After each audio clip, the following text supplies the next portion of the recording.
I think you're going to find this to be a very interesting podcast because we'll start with something that, if you're not a smoker, you are probably very familiar with the fact that people who smoke can't smell the smoke on themselves, right? If you ever have a smoker in your family, or maybe you were an ex-smoker, I've been around smokers who thought they were hiding smoking from me, and they couldn't figure out how I knew they were still smoking.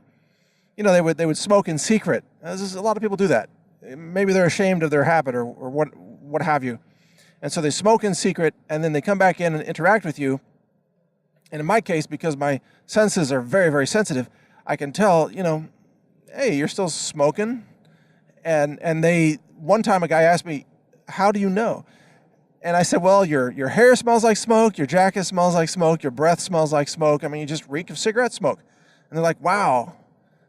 It's amazing that you can sense all of that, because to them, they don't smell like smoke at all. To them, the smell of smoke is so normal and it's such a part of their reality that they can't separate the smell of smoke from normal reality, and they're desensitized to it, in other words. Now, that's just one example. This is not a podcast about smoking. How about someone who uses a lot of fragrance, or perfume, or cologne? I've noticed that there's a lot of men in particular who just dose up the cologne these days. I mean, professional men, like plumbers and air conditioning people, HVAC guys, and just like trade workers. And they just douse themselves with cologne, and then they can't smell it. I can't even stand to shake hands with these guys, because it's like, dude, you just contaminated my hand with all your cologne. But they can't smell it. Why? Because that's their reality. They're inundated with so much cologne that it has become a normal part of their perception, of their existence. And in fact, it is subtracted from their perception, because there's so much of it, it just seems normal to them. And I cite these two examples because it turns out that human beings can become accustomed to almost any kind of sensory overload. And this is not just true with perfume or cigarettes or something else. It's also true with ideas. And ideas are propagated by media. And it turns out that just as someone can become a smoker who can't smell smoke, people can become indoctrinated with an incredible amount of media propaganda without ever realizing that it's propaganda. For example, you ever meet somebody who's an avid NPR listener and they don't listen to anything else because they like the NPR style? It's relaxing, it's calming, and they think that they have a worldview from NPR that's educated, right? It's sophisticated, they're intelligent. And sometimes a lot of people who consider themselves to be highly intelligent, they'll listen to NPR, read the New York Times, and they think that they're getting an accurate depiction of world events or domestic events, and that's their reality. Just like a cigarette smoker always has smoke around them, these people that listen to NPR solely are inundated with a worldview that's pollution, kind of like cigarette smoke, but to them it's normal. And so just as you say to a smoker, hey, I can smell your cigarette smoke, and they're shocked, you can also say to an NPR listener, hey, did you know that, just as an example, did you know that that children were being separated from parents at the border under Obama?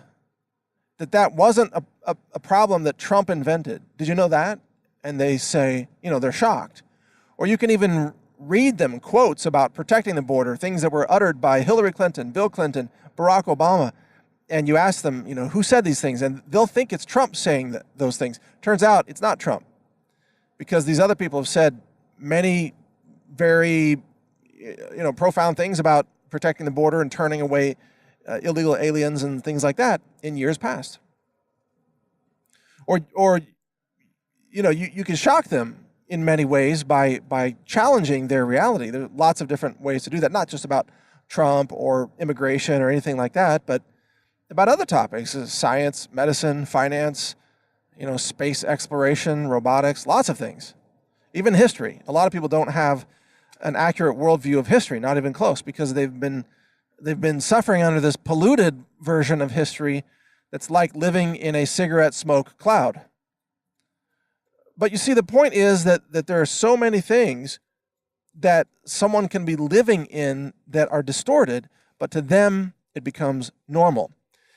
Another example of that is the whole transgender issue, where the left now believes that people can magically wish themselves to change their gender in an instant, like spontaneous gender transformation. They literally believe that a man can transform into a woman and that a woman can transform into a man. And they also believe that you can do this an infinite number of times back and forth in any given instant.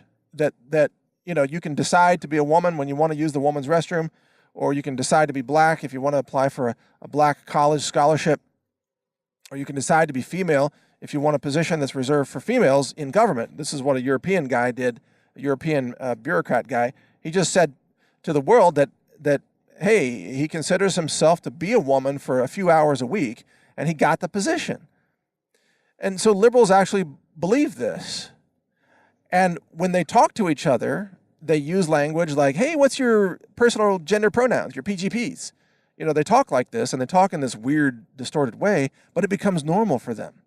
So in the same way, a person who smokes cigarettes can't smell the cigarette smoke, leftists who talk about transgenderism as if it's normal and real, they cannot see how insane it is to the rest of the world, people who live in the real world, cause and effect, actual biology, actual science, genetics and chromosomes, those kinds of things.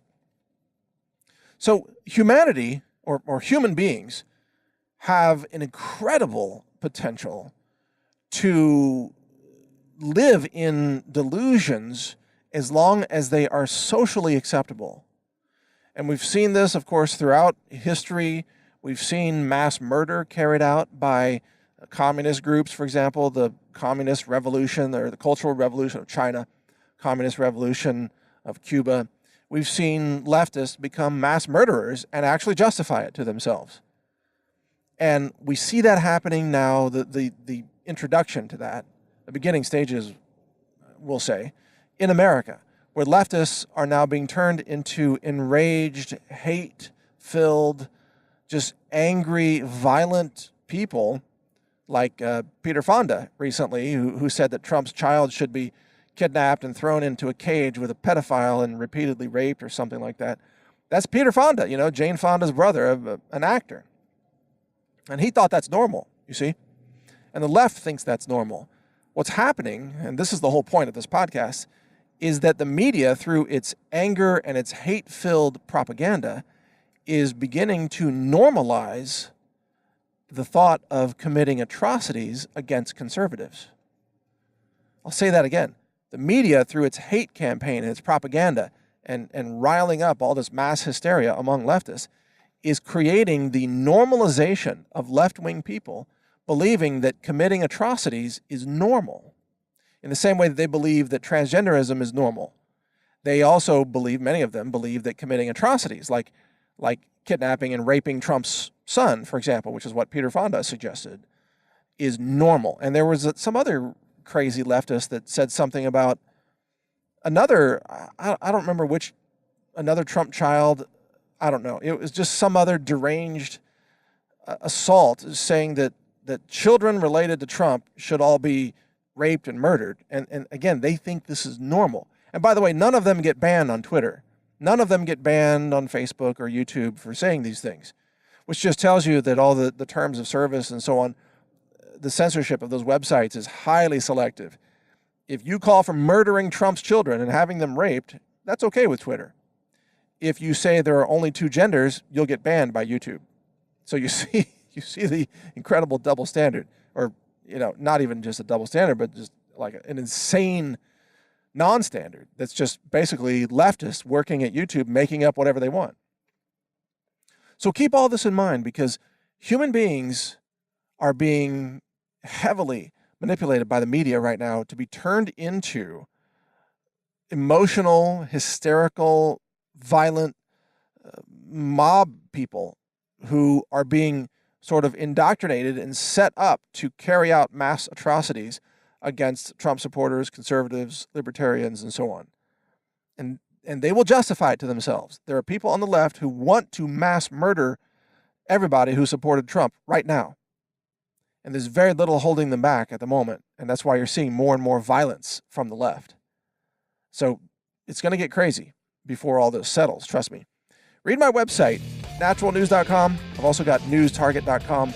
And check out my upcoming Real.video launch. It's Real.video. It's the YouTube alternative where you can exercise speech without being banned like YouTube bans you. We do have limits of speech there. For example, we don't accept communism, pro-communism channels. But it protects the free speech that's being banned by YouTube. So check that out at Real.video. Thanks for listening. Learn more at healthrangerreport.com.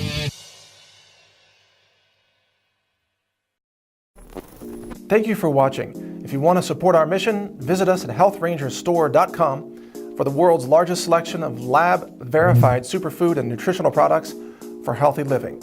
It's at healthrangerstore.com.